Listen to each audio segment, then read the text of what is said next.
Live on Facebook.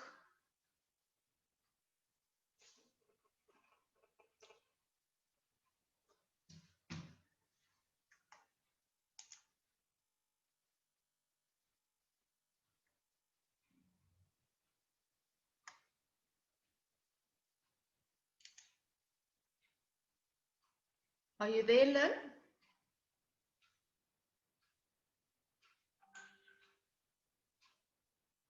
Lynn?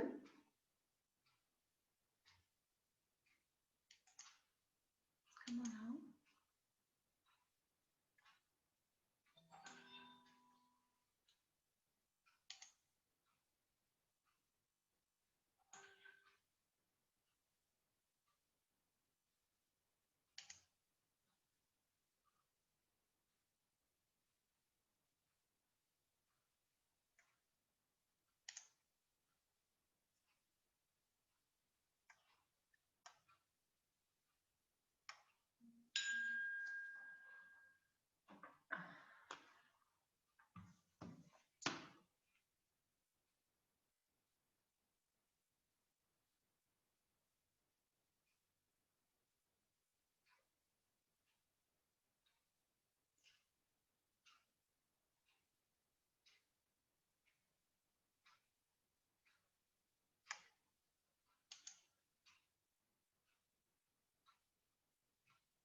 Hi, Lynn. Are you having a problem with your laptop?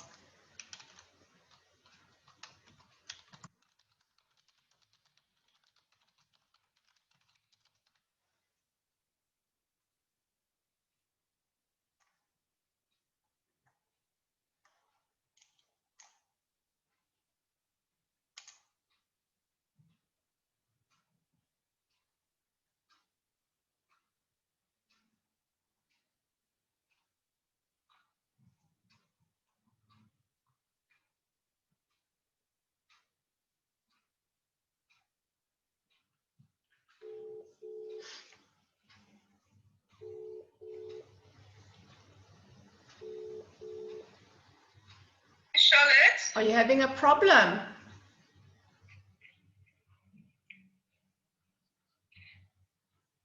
Okay. Lynn, are you having a problem with your laptop? Yes. Yeah, but it's back on. Can you just read me the meeting ID, please, man? Are you on laptop now? I'm back on laptop. Yeah, I think it's going to be better from my laptop. Yeah, no, definitely. That's why I'm asking. So my laptop is all sorted now. Can you just read me the meeting ID? Okay, it's 824 0399 5193.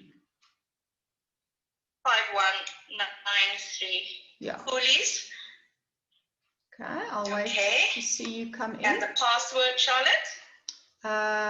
Sorry, let me just. I'm so sorry about this. Okay, password is 005675. Done. Darcy. Okay, let me watch. Okay, let's see you come on.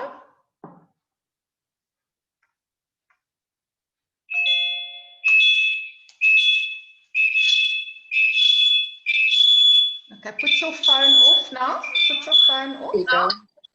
Come on. Are you there? Yes, I am. Okay, you're back. Good. Okay. Oh, thank God. Okay, so I'm going to go live on Facebook now. Fortunately, we don't have any participants on the actual Zoom itself, so nobody's even seen this go down here, so that's all good. So I'm going to go live on Facebook, okay? Sure. Add a title. Oh.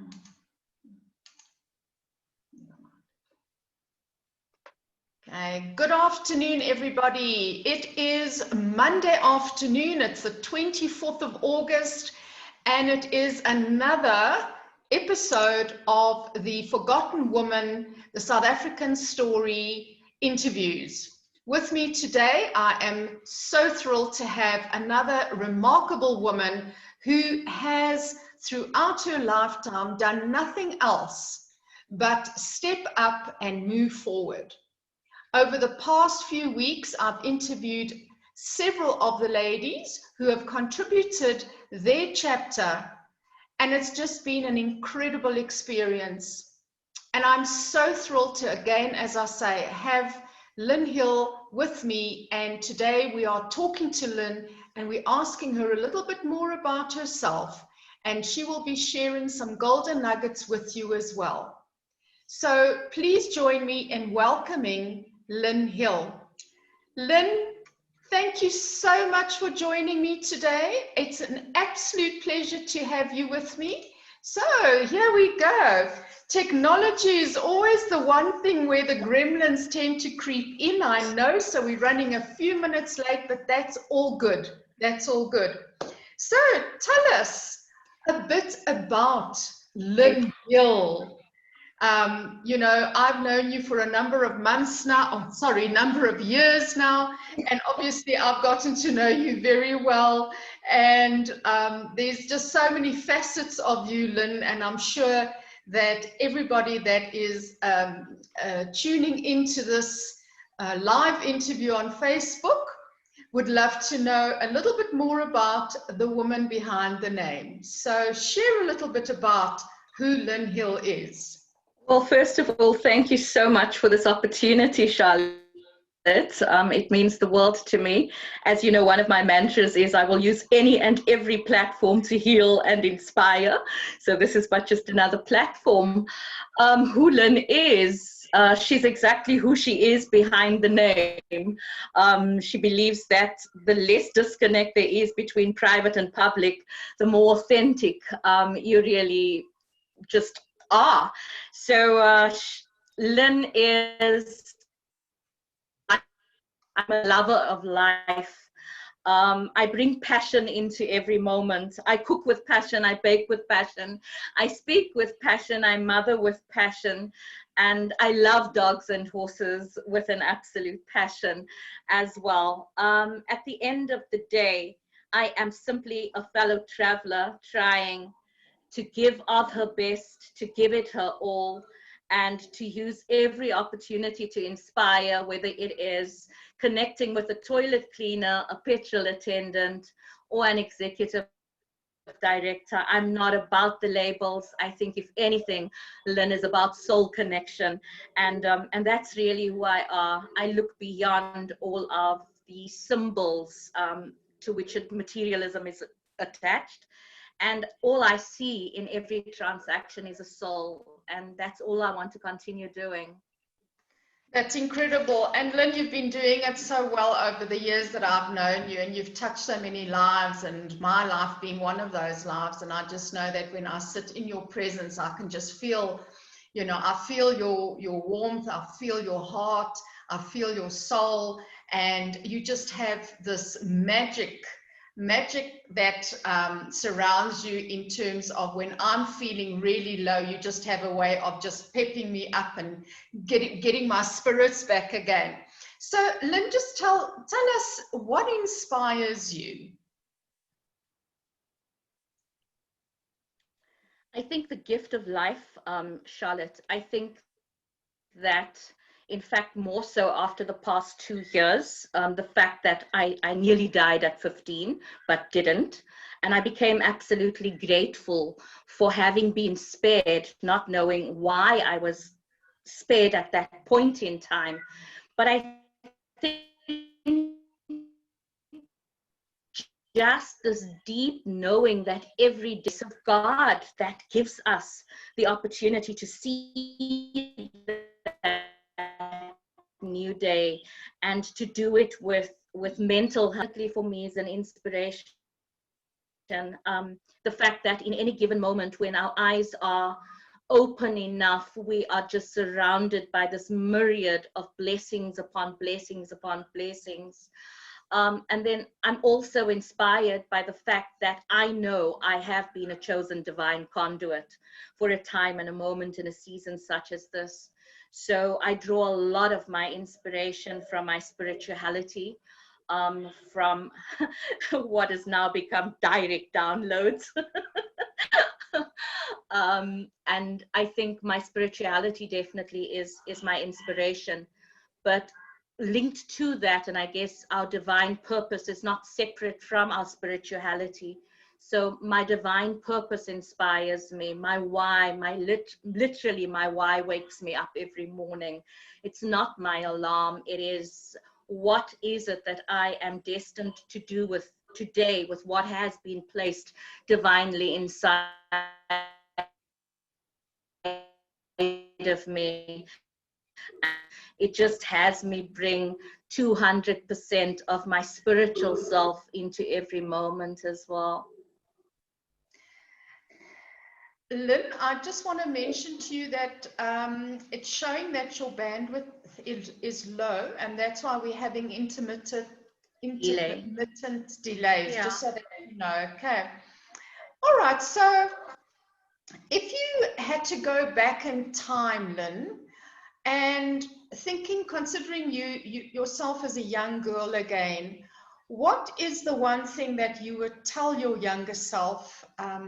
Because, you know, it's sometimes often that we look back and say, if only I knew this when I was so much younger, and if only I knew that if I was so much when I was young.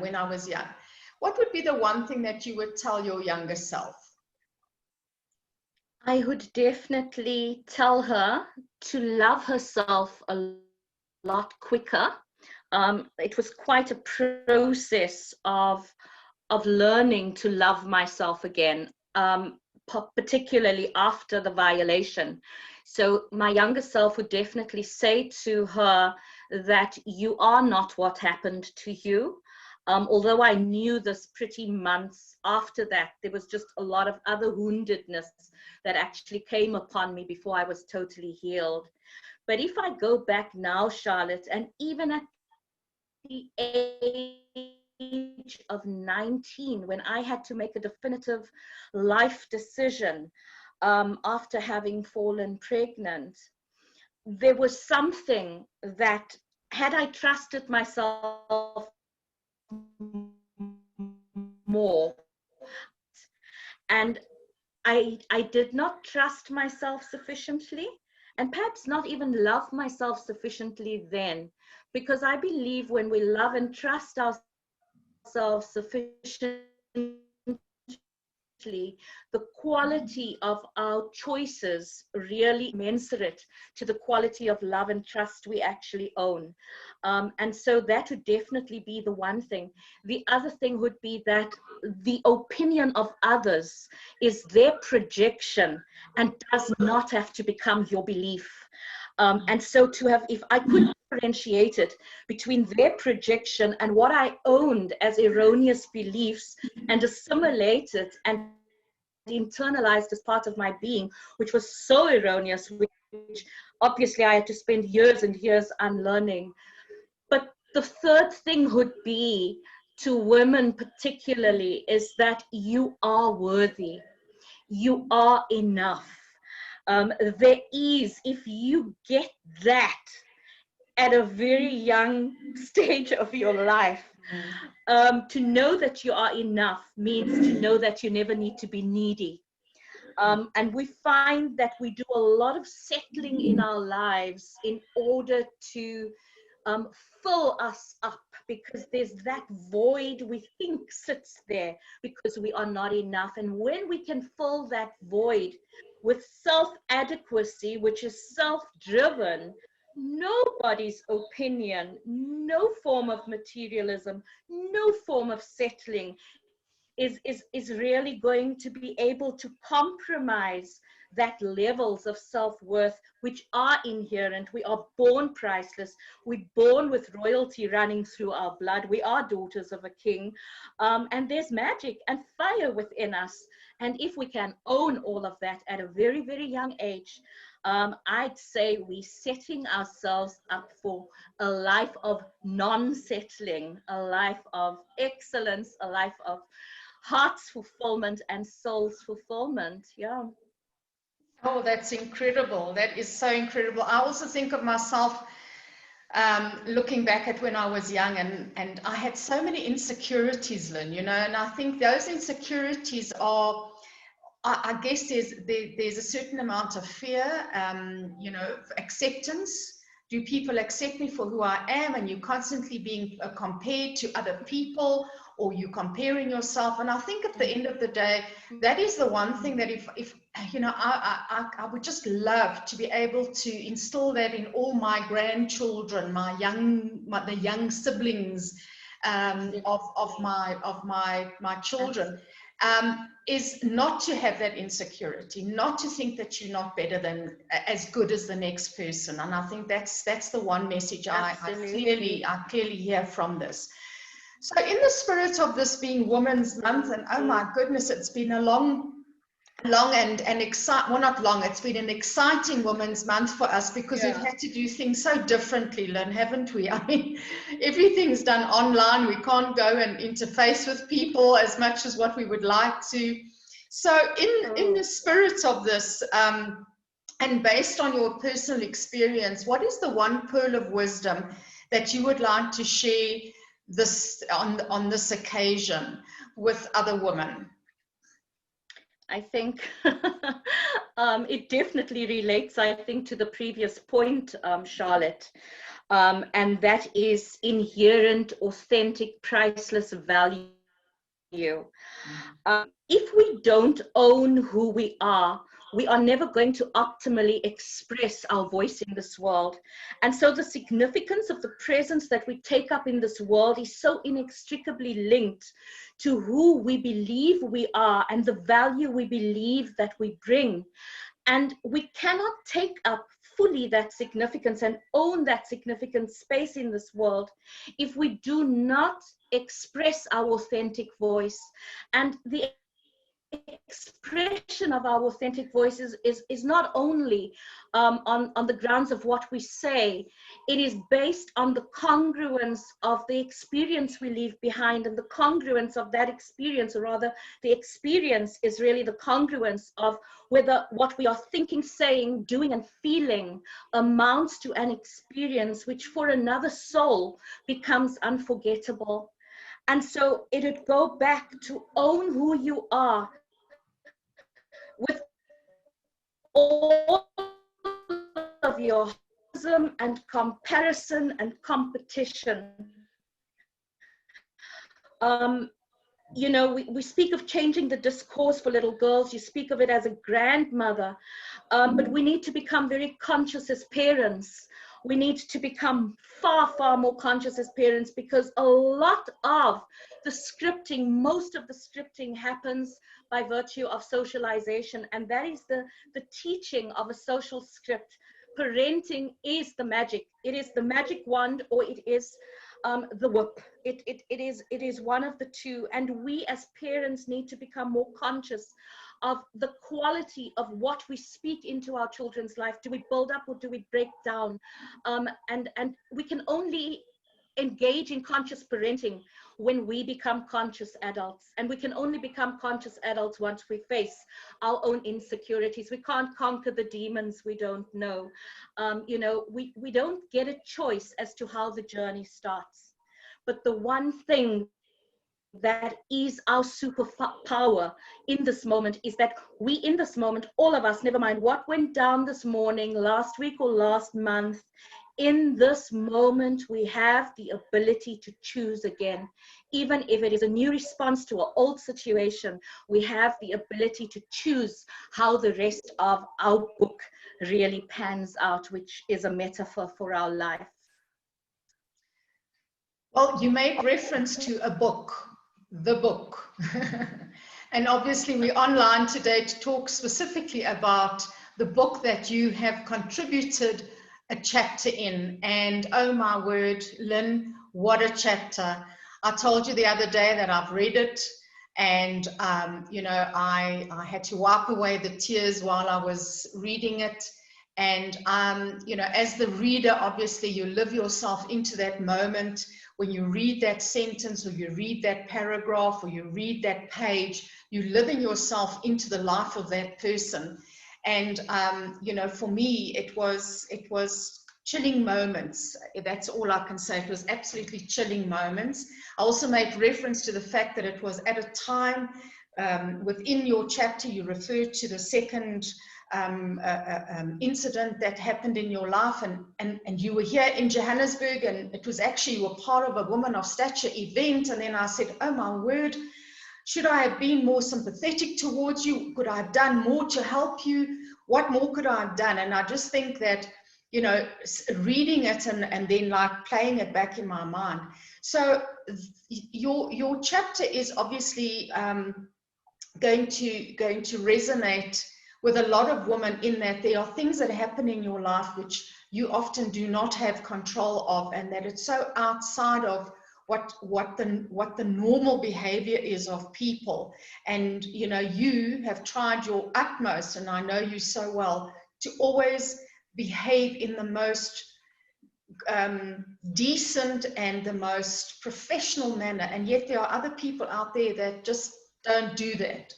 So what is it in the chapter of your book that you want people to take away after reading it, to bring some sort of rationalization around life and how we perceive life, and how sometimes it doesn't necessarily work in your absolute favor?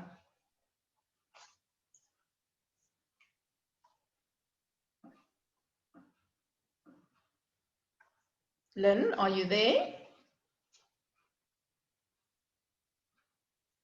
It seems as though we've lost Lynn now.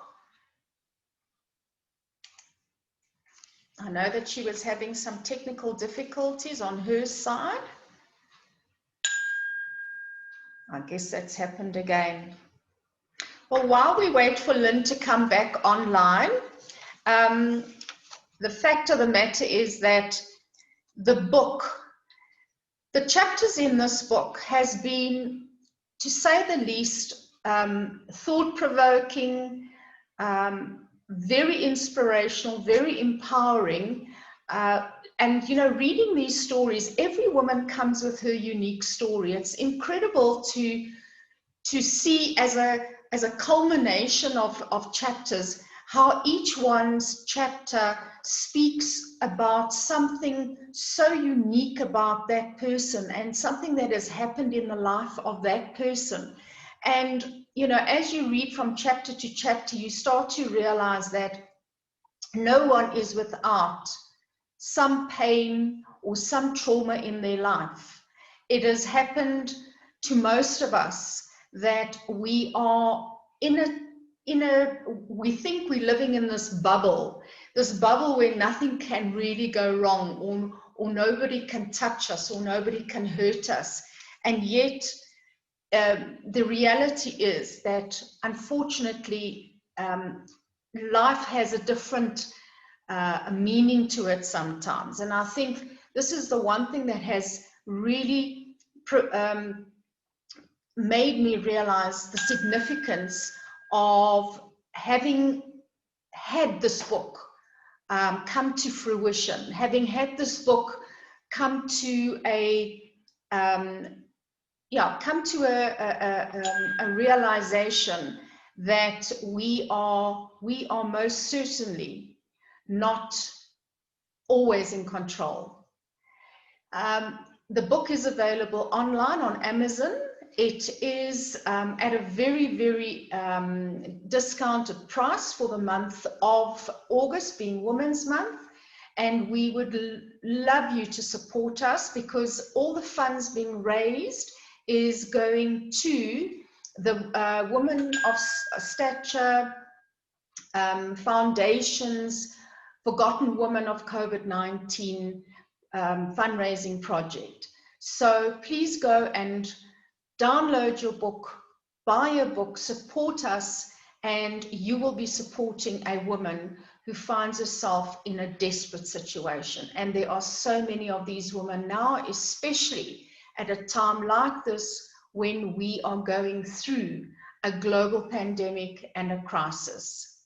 And unfortunately, as I say, we have lost Lynn, but we will most certainly resume as soon as we can with Lynn. But for now, I would then have to say goodbye. Thank you very much for joining us, and we'll let you know as soon as we have Lynn back with us. Oh, here she comes. I see she's now actually reconnecting.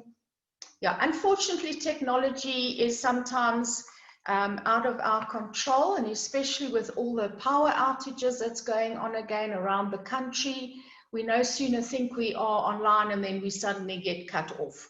So I see she is trying to get back online with us. Let's just give her a few moments to do that, and hopefully she can. Rita, thank you so much for joining us. So nice to have you with us, Rita. I see that you did make a comment, Rita.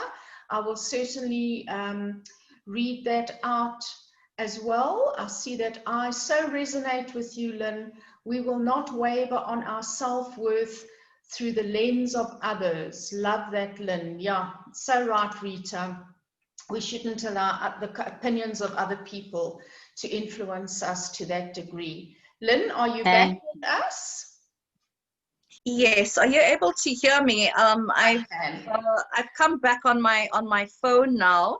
I don't know what went wrong with the laptop. Are you able to hear me? We can hear you, Lynn. So let us just, I'll tell you what we'll do, Lynn. Having experienced a little bit of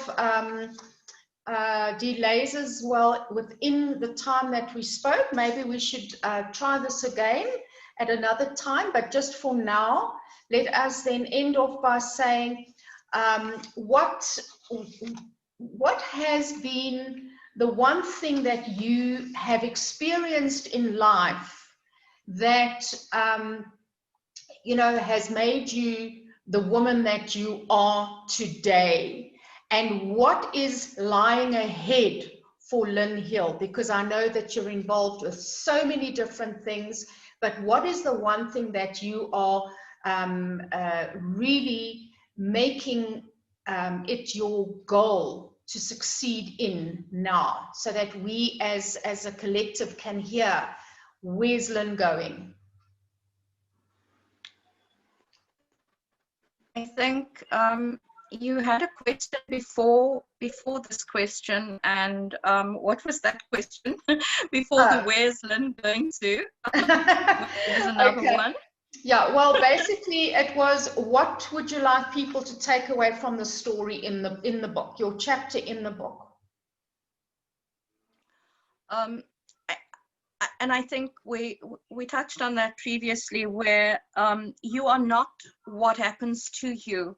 And one of the reasons why I think I never thought I was ever going to write as quickly as 2 years ago around the second rape.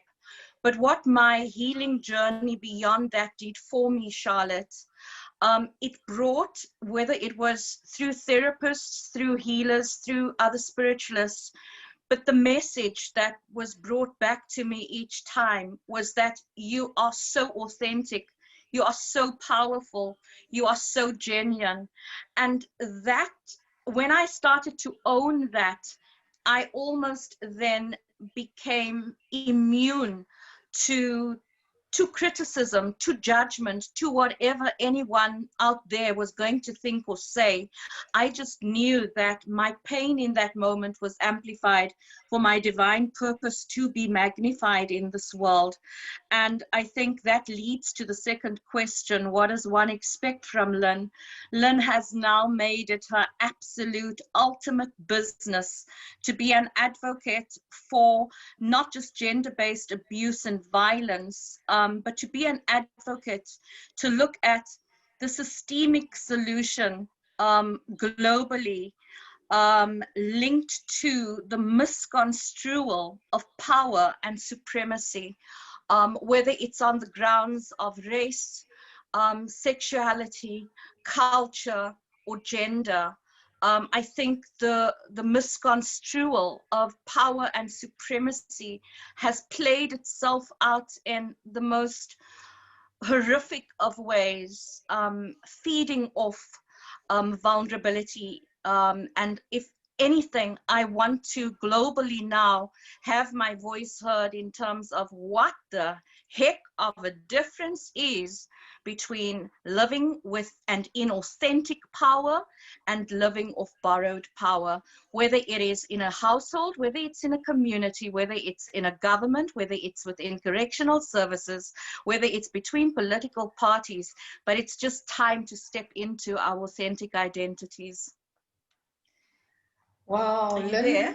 I am here, and as I say, it's just, you know, when I hear you talk, you know, I get so wrapped up in your words that I sometimes lose myself in it, and then I have to like regain consciousness again. But Lynn, it's been absolutely wonderful talking to you, and I know that we've had our few little technical difficulties today, but you know, in essence, you know, I just think your authenticity, and that's something that I spoke about not so long ago when you were launching your book as well, is I think the authenticity of Lynn Hill is the one thing that stands so strong and is such a exemplary how can I say, you exemplify authenticity. But now I can see that you are busy with so much, Lynn, and you've got so many interviews that you are being interviewed all over the world, and I've watched you grow into that, because that's really been your ultimate goal, is to be on a global stage, not so? Absolutely, absolutely. And I think the difference between even then and now, Charlotte, is initially, even if it was like 3 or 4 years ago, I think it was about a brand then. And right now, it's no longer about the brand. It's really about the authenticity of the message. And I guess you can't separate the message from the messenger. But I think in an absolute egoless state, it is now about the message. It is now about the message, so linked and so part of my amplified divine purpose. There is no way I could have gone through this level of violation and pain in my life and not use it for the upliftment of humanity, especially women. Well, Lynn, you certainly have done, you know, you've certainly made me sit up and watch, and I'm sure you've made many other women sit up and watch. And, you know, you are such an incredible example, as I say, of a woman that hasn't allowed, you know, the work of others to lessen your determination to be the powerful voice that reaches out to the world. So on that, Lynn, I just want to say thank you so much for affording me your time today. And we'll certainly take this conversation up again, and we'll make sure that we have a much better signal, because we can make things happen a little bit easier for ourselves when we do. But in that respect, Lynn, I honor you, I salute you, and I want to thank you so much for always showing up. That's one thing about you, Lynn. Doesn't matter what the circumstances, you make sure that you show up. That shows your professional integrity is always the first thing you consider. So, Rita, would you like to say anything to Lynn? Oh, I see that you've already put a little comment there. Would you like to unmute? There we go. Unmute yourself. Well, Hi. Lynn, I don't know if Lynn Hi, can see you. Lisa. Hello. That's fine. I know I've had some technical difficulties even when I was doing my interview, so I so resonate with you. So Lynn, I mostly really love that you're so strong in everything that you believe, because that's what actually drives your confidence and everything that you do.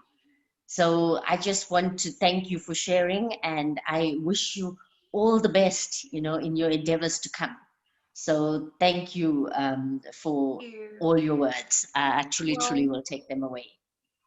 Well, I am, because you are, Rita, and you know, we are all in this together, and there is just so much more of a difference we can make when we collaborate with each other as women. And the one thing is that collaboration and competition can't coexist.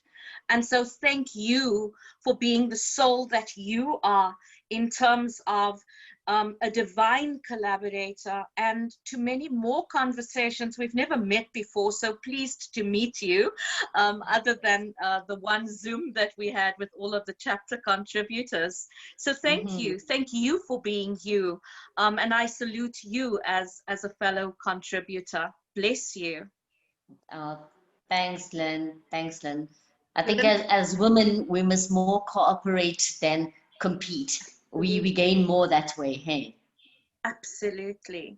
So Lynn, I just want to tell you, I'm not sure if you were able to be online with us when Rita was interviewed. If not, I'll share with you the link to Rita's interview. And I mean, it was mind blowing. How this woman has survived to the point where she is today is just incredible. I mean, what she went through as a young girl was, I don't know how she managed, but she did. And it's, you know, again, the strength of the woman must never be underestimated. Absolutely. Thank you, Charlotte. And I think Charlotte, that is the theme really that goes throughout the book. It is the salutation of the spirit of resilience that is not just in some of us, it's really in all of us. And if we can use that spirit as a collective to help others find their own resilience and a deeper strength within themselves, then it makes our stories a little more valid. Because if we didn't share our stories, we would really, really nullify the experience. And I don't believe we go through stuff for nothing. And it's about the something that we can now bring to others' lives by virtue of our own story. And that's beautiful. And that makes me get into and always celebrate a space of absolute non-resistance and non-regret. It is the acceptance of a journey, because this journey has led us to a space that we now assume, which, given the absence of some aspects, however painful, of our stories, we might not have evolved into the human beings that we now are. Absolutely, sure. No, this is powerful stuff, ladies, and we mustn't underestimate what's going on at the moment, because let me tell you, just with each of you, each time I interview one of you, I can tell you that the power in words, in the words that are being spoken, needs to get to the ears of more people. And I would like, you know, I would like this to go much further than where it is already. I think we must take this to another level, and each one of you. So just so that you know, that we are planning on a launch where we actually going to physically all, hopefully, Lynn, with you included, be in the space together. And hug without masks. Yeah, exactly. Now we've already set a date in the calendar in November, the early part of November. I must just get you that date where we're actually going to do the official launch of the book. We're going to do it with quite a bit of fanfare, if I can call it that. So we would want each one of our contributors to be there, to have an opportunity to also address an audience, and really make quite a big thing of it, so that we can get these messages out. Because there's, oh my goodness, I mean, besides what you've written in the books, but just your interviews, I could put that in a book. You know, even that alone can go into a series. We must start the Forgotten Women series. I'm telling you, we've got to start a series about it on television. And I mean, we mustn't be. I mean, I'm not short-sighted about this. I'm looking at every opportunity. Now you're visionary. Yo, I must tell you. You know that Debbie Govender that used to be on Carte Blanche. She started her own program now on ETV. Yes. And it's a bit difficult to pin her down, but that's someone that I've already sent the information to. But I mean, if you get a Debbie, just a Debbie Govender, and you get some of our ladies onto her television show as well, I mean, there's those type of opportunities. It's incredible. But ladies, thank you very much again, Lynn, and we'll be in touch. Lynn, just so that you know that the Facebook, I had to stop it, unfortunately, because of the intermittent, like I say, interruptions. So I've stopped it, but we'll definitely do it again, all right, so that we can get the proper interview, the full interview done nicely for you, all right? Sure. Okay, All good, love. Bless you, and thank you, Charlotte. Pleasure. Bye. Bye. Bye then. Bye.